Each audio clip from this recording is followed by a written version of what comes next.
Oke, assalamualaikum warahmatullahi wabarakatuh, teman-teman. Selamat datang kembali di podcast SMA IT Abu Bakar Yogyakarta. Kali ini masih bersama saya Raihan selaku moderator yang insya Allah akan menemani kalian pada podcast episode 3 kali ini. Kali ini aku nggak sendiri nih teman-teman. Aku lagi bareng sama narasumber hebat kita yang kebetulan juga teman aku sekelas nih. Teman aku sekelas dan dia juga menjabat sebagai ketua OSIS di sekolah. Mungkin bisa diperkenalkan, Nis. Halo semuanya, sebelumnya perkenalkan nama aku Danis Adil Ahmad. Mungkin bisa dipanggil Danis. Saat ini aku sedang menjabat sebagai ketua OSIS di SMA IT Abu Bakar Yogyakarta periode 2025-2026. Oke. Itu mungkin. Oke. Nis, aku bingung penasaran nih. Akhir-akhir ini kesibukan kamu apa aja sih? Jadi mungkin sebagai ketua OSIS juga pasti kesibukan yang paling utama juga ada di OSIS. Ya. Kita juga lagi menyiapkan buat event di semester depan, event terbesarnya OSIS, yaitu A-Station. Terus habis itu nyambi juga jadi pengurus Forum Komunikasi Pengurus OSIS Kota Yogyakarta atau FKPO periode 2026. Asik. Mungkin nggak cuma itu, juga sekarang lagi nyiapin buat ikut lomba di salah satu lomba tingkat nasional. Insya Allah. Lomba apa tuh, Kak? Kalau boleh di-spill. Mungkin tunggu aja nanti info selanjutnya bagaimana. Oke, boleh. Berarti kamu akhir-akhir ini bisa dibilang sibuk banget ya? Ya. Banyak banget agendanya. Oke. Sip. Terus ini aku mau nanya nih. Kan kamu sebagai ketua OSIS nih. Apa satu kualitas dalam diri kamu yang menurut kamu bikin paling membuat dirimu yakin menjadi ketua OSIS?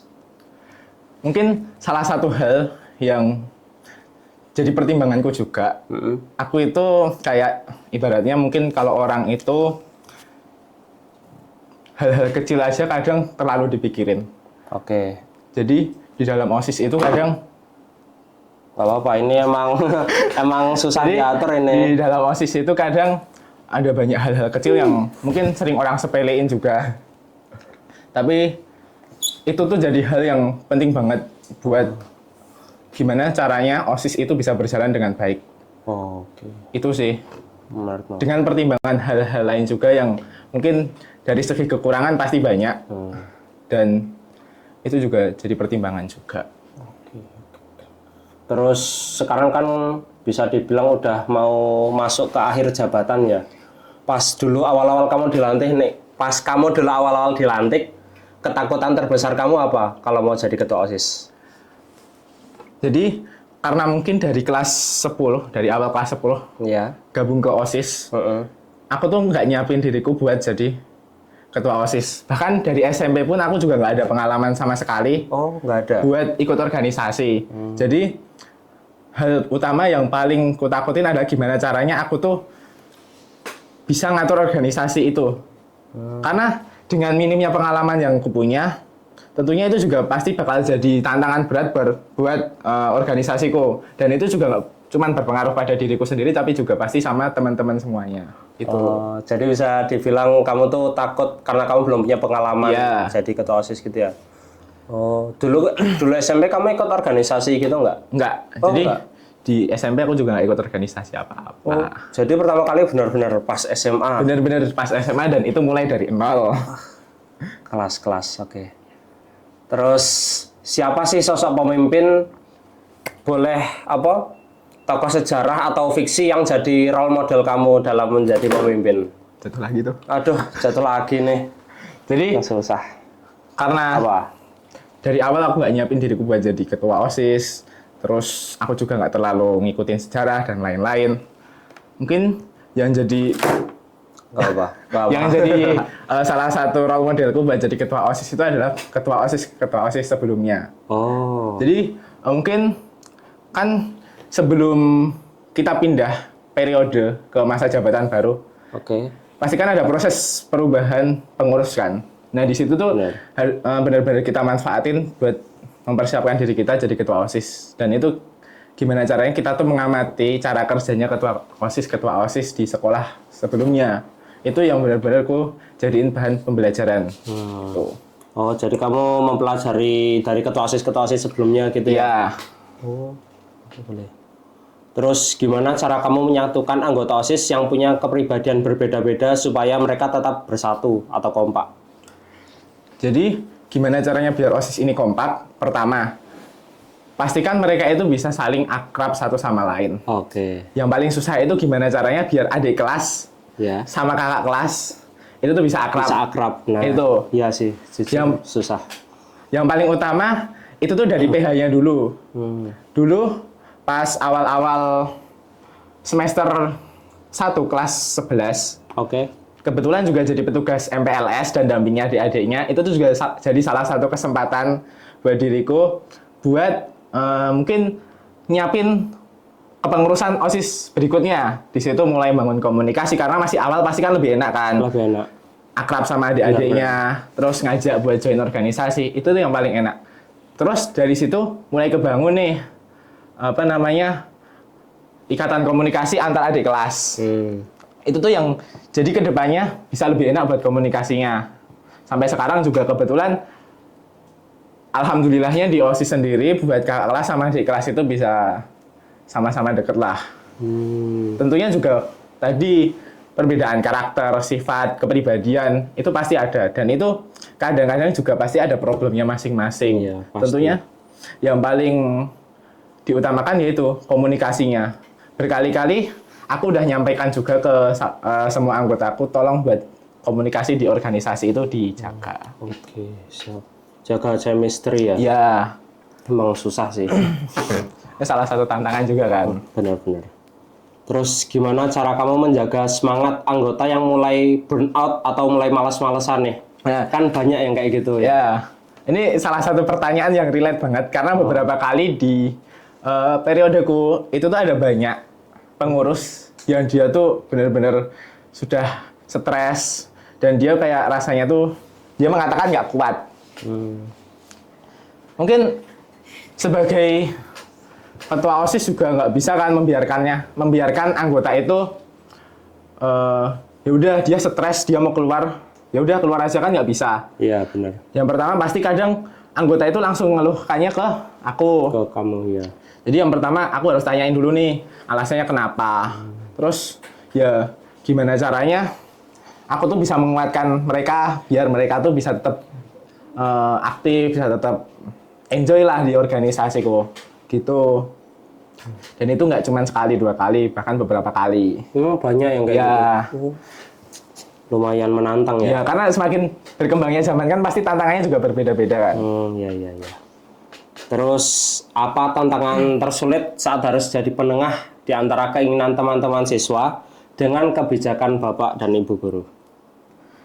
Tentunya yang paling berat adalah ego diri sendiri. Oke. Gimana caranya biar ego kita tuh bisa Apa? saling balance antara keinginan dari anggota dan ustadz-ustadzah. Oke. Itu bahkan hampir setiap event pasti ada aja perbedaan pendapat itu. Pasti ada. Gimana caranya? Kan kita di organisasi juga ada pembina kan. Iya. Itu kita coba bahas sama pembina kita kira-kira solusinya gimana. Terus kita tanyakan lagi nih ke anggota, kira-kira gimana kalau pendapat dari mereka sendiri, apakah oke atau enggak. Terus kemudian dari pembina juga nyampaikan ke, mungkin kalau di sini lebih ke bakal kesiswaan. Itu disampaikan gimana kira-kira solusinya. Terus Waduh. Terus dari pembina juga menanyakan lagi nih kepada PH, kira-kira kalau dari PH gimana? Karena biasanya keputusan terakhir itu ada di PH. Ada di PH. Iya. Menentukan segalanya ya. Terus kalau menurutmu sendiri apa tantangan tersulit selama jadi OSIS di AB ini apa? Tantangan tersulitnya? Mungkin tantangan paling sulit yaitu tadi yang ku sampaikan di awal. Apa? Minimnya pengalaman yang ku punya. Jadi benar-benar kayak tiap kali ada event, ada keperluan organisasi, itu jatuh lagi. Jatuh terus. Itu jadi tantangan terberatku karena aku harus cari tahu gimana caranya menyelesaikan ini, menyelesaikan itu. Dan itu tuh banyak hal yang nggak aku dapatkan di periode sebelumnya. Karena di periode sebelumnya aku nggak mempersiapkan diriku buat jadi ketua OSIS itu. Jadi kamu dipilih sebagai ketua OSIS tuh mendadak gitu, Boh? Kamu dicalonkan gitu? Sebenarnya nggak mendadak, cuman benar-benar tinggal beberapa bulan dan itu pun ada kepotong liburnya juga. Jadi di range waktu itu kita event itu cuma sekali dan itu event kecil kan. Jadi pengalaman yang didapat pun juga nggak seberapa banyak buat menyiapkan periode berikutnya gitu. Oke. Dan kebetulan kan alhamdulillahnya di pengurus harianku, wakilku, sekretarisku, mereka juga ada pengalaman masing-masing yang itu tuh jauh lebih banyak daripada aku. Dan itu aku manfaatin lah buat belajar. Dan pengalaman yang mereka punya kan kita manfaatin aja di organisasi kita. Oke, sip, bagus. Terus kalau semisal kamu bisa memutar waktu nih, kamu balik ke zaman sebelum kamu jadi ketua OSIS, apa nasihat yang bakal kamu kasih ke dirimu sebelum jadi ketua OSIS? Ini pas udah tahu mau dicalonin atau sebelum? Sebelum. Ini nggak mesti jadi ketua OSIS atau enggak. Nggak mesti jadi apa, jabatannya apa. Cuman gimana caranya kita tuh bisa belajar di organisasi, benar-benar dimanfaatin. Nggak tergantung pada jabatanmu sama posisimu itu sih. Karena dari setiap posisi yang kita tempati itu tuh pasti ada manfaatnya sendiri-sendiri. Dan itu pun akan berpengaruh juga buat kedepannya itu. Jadi benar-benar dimanfaatin setiap kesempatan. Itulah. Berarti benar-benar manfaatin tiap kesempatan yang kita punya gitu ya? Iya. Oke. Terus ini, apa satu pengorbanan yang paling kerasa yang harus kamu kasih biar bisa totalitas di OSIS? Yang pertama paling kerasa akademik tentunya.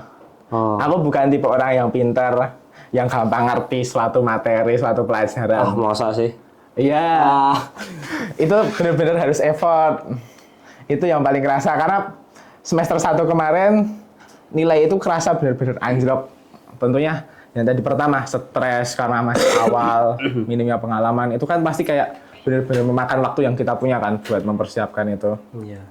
Jadi itu tantangan yang paling berat. Oke. Dan pengorbanan yang kadang tuh aku sendiri juga masih ngerasa kayak itu tuh belum ikhlas buat ngorbanin hal itu. Gitu. Terus selain akademik ada lagi nggak yang perlu kamu korbanin? Mungkin ini nggak cuman gitu. Ya, waktu itu tapi nggak cuman keras, nggak cuman dikorbanin sama aku ya. Pasti teman-teman semua di pengurusan OSIS itu pasti mereka juga ngorbanin waktu. Benar. Kadang harus tidur di atas jam 12 malam ngerjain deadline. Kadang harus stres bareng-bareng. Terus habis itu kayak nanti di kelas tingkah lakunya jadi aneh dan lain-lain. Nah, itu kan juga jadi pengorbanan yang berat kalau misalnya jabat jadi pengurus OSIS. Oke. Tuh. Terus setelah masa jabatanmu berakhir nanti atau pas udah pernah jatuh terus, ya Allah. Ini ada penyangga gitu nggak sih? Diganjel apa? Ganjel beca. Emang bisa? Nah. Oke. Ganjel kok. Ya jatuh lagi. Kamu nandis nih aja nih. Oke.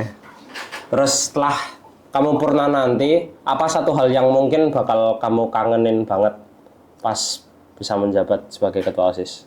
Pasti yang paling dikangenin itu kebersamaannya. Walaupun kita semua selama satu periode ini pasti banyak problemnya, banyak masalahnya, miskom dan lain-lain.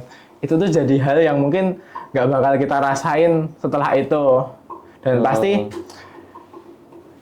dengan waktu yang kita punya jadi kerasa lebih kosong, renggang, banyak kabutnya. Malah enak nggak sih? Tapi itu tuh jadi hal yang aneh karena kita tuh selama mungkin 2 tahun jadi pengurus OSIS itu kayak ngerasain tiap hari gitu loh. Kayak jadi rutinitas gitu. Iya, jadi rasanya kayak kok aku jadi nggak produktif sih. Gitulah. Oke, relate sih. Udah.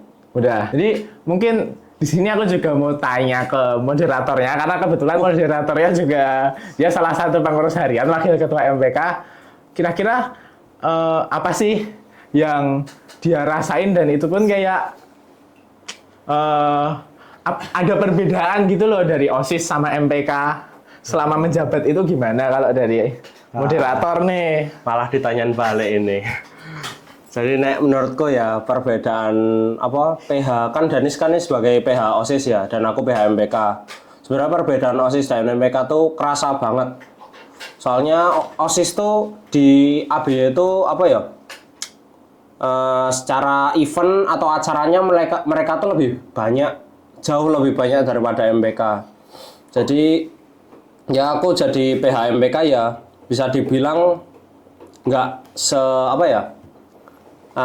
Nggak sesibuk PH-PH OSIS ya gitu mungkin. Terus bisa dibilang ya kalau banyak yang bilang malah lebih enak jadi MPK daripada OSIS karena ya itu lebih santai, senggang waktu buat belajarnya tuh bisa lebih banyak gitu. Enak ya? Enak banget. Tapi jangan salah loh, tanggung jawab MPK itu lebih tinggi daripada OSIS. Nah itu tanggung jawabnya kalau MPK lebih tinggi dari OSIS. Soalnya kalau dari apa strukturnya tuh MPK memang di atas OSIS kan. Ya. Tugasnya mengawasi kinerjanya OSIS. Nah gitu. Itu.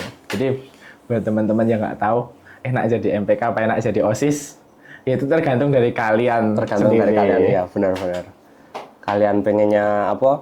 Kayak semisal kalian orangnya emang pengen apa ya? Terbiasa sibuk dan kalian pengen ada kerjaan gitu di rumah, mending OSIS.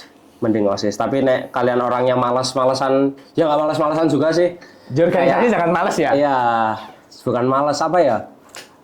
Pengen ikut organisasi tapi tetap nyantai. MPK solusinya. Asik. Ya. Besok ditunggu kalian join. Oke. Apa satu hal tentang SMA IT Abu Bakar yang menurut kamu perlu diperbaiki dan gimana OSIS bisa ambil peran di situ?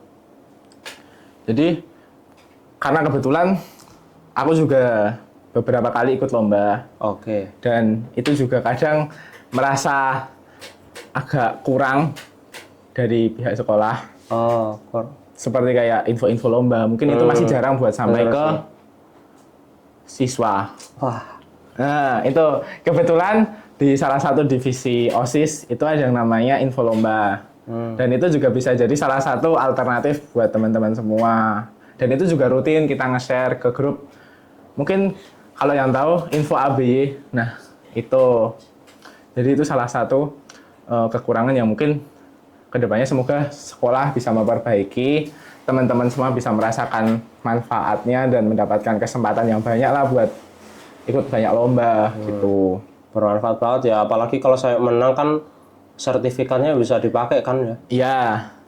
Apalagi kan ada yang mengejar SNBP. Nah, itu kepake banget pastinya. Oke Danis, terima kasih banyak atas waktunya. Oke, sebelumnya aku minta maaf sebesar-besarnya kalau semisal aku selama jadi moderator di podcast SMA IT Abu Bakar banyak kekurangannya, dan aku juga berterima kasih sebesar-besarnya kepada narasumber kita Mas Danis. Semoga insight yang kita dapat hari ini bisa bermanfaat bagi teman-teman semuanya. Amin. Amin. Mungkin aku bakal nutup podcast kali ini dengan pantun nih teman-teman. Yang di sini jangan lupa bilang cakep. Oke, kamu jangan lupa bilang cakep ya. Siap. Teman-teman di sini juga jangan lupa bilang cakep. Oke. Jalan-jalan di hari Minggu bersama Aura Kasih. Cukup Cakep. sekian, terima kasih. Yeay.